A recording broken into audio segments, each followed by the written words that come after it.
Éric Piolle, dans les quartiers sud, vous proposez que l'on puisse se rebaigner un jour dans le lac de la Villeneuve. Oui, tout à fait.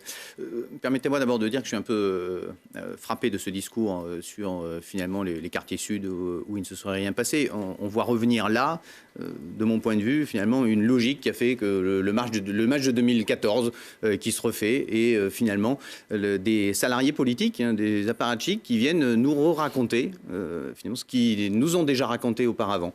Vous étiez là, Olivier Noblecourt, en 2008, dans cette ouverture à droite. Vous étiez directeur de la campagne dans cette ouverture de la droite que vous recyclez d'ailleurs dans votre liste aujourd'hui avec Delon Jual, tête de liste de la droite en 2014. Vous avez recyclé également le responsable du projet de LREM pour les municipales.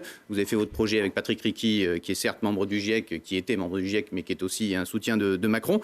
Et finalement, vous restez dans cette logique aujourd'hui de la main tendue. Mais non, la posture politicienne, en fait, il y a un moment, il faut juste dire les choses, dire aussi la façon dont on fait la politique, dire aussi que, évidemment, redire si vous allez augmenter les indemnités des élus, ce que vous avez fait en 2008. Oui, publier tranquillement Je rappelle qu'on était sur la transition écologique et la végétalisation de la ville. Olivier Noblecourt, sans vous énerver, publier tranquillement vos déclarations d'intérêt. Si jamais vous étiez maire ou même adjoint, c'est obligatoire, donc faites-le. Non, ce n'est pas obligatoire aujourd'hui. Si, c'est obligatoire.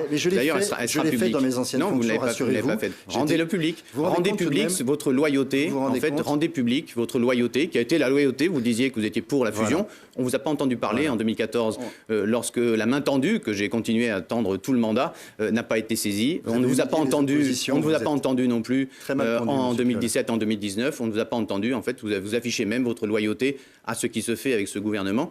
Assumez, je crois, jusqu'au bout et arrêtez de ce double jeu avec les politiques sociales.